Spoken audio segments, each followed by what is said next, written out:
आइए डालते हैं देश भर की बड़ी खबरों पर पैनी नजर। हमेशा तुष्टीकरण की राजनीति की और मुसलमानों के राजनीतिक, सामाजिक, आर्थिक उत्थान के लिए कभी कुछ नहीं किया। और जब मैं पसमानदा मुसलमानों की मुसीबत की चर्चा करता हूं तो इनके बाल खड़े हो जाते हैं। अगर आज आप इस सच्चाई को नहीं पहचानेंगे तो आपने खुद सुन लिया इनके नेता क्या कह रहे हैं। आपने खुद सुन लिया, इनके नेता देश भर में घूम घूम के कह रहे हैं कि हमें 400 सीट दो, हमें फिर से 5 साल दो, हम संविधान को बदल डालेंगे। क्या मतलब है इसका?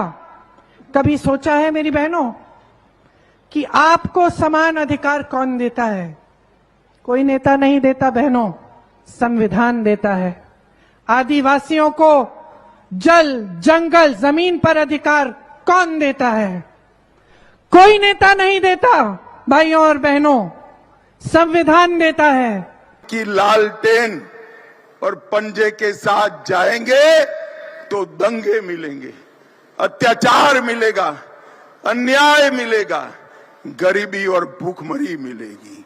एनडीए के साथ आएंगे, कमल के निशान और तीर के निशान के साथ आएंगे तो मोदी जी और नीतीश जी की डबल इंजन सरकार हमारे बिहार को आगे बढ़ाएगी, खुशहाली लाएगी।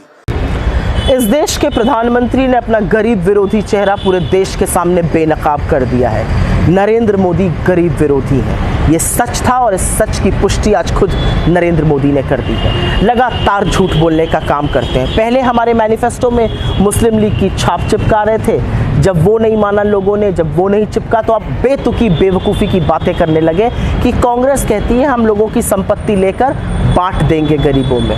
ना हम ऐसा कहते हैं, ना हमारे मैनिफेस्टो में ऐसा कुछ है। असलियत ये है कि आपकी कुत्सित मानसिकता हमारे मैनिफेस्टो के बारे में दुष्प्रचार करने की दुनिया जान रही है। जिस पार्टी ने हमारे समाज को भागीदारी दी है, लोकसभा चुनाव में ज्यादा से ज्यादा भागीदारी दी है, हमारा वोट उसी पार्टी को जाएगा।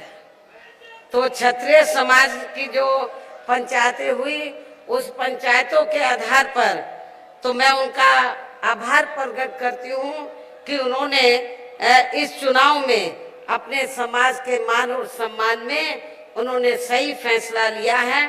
और हमने आपके गाजियाबाद लोकसभा की सीट से तो क्षत्रिय समाज से श्री नंद किशोर पुंडीर को हमने चुनाव के मैदान में उतारा है।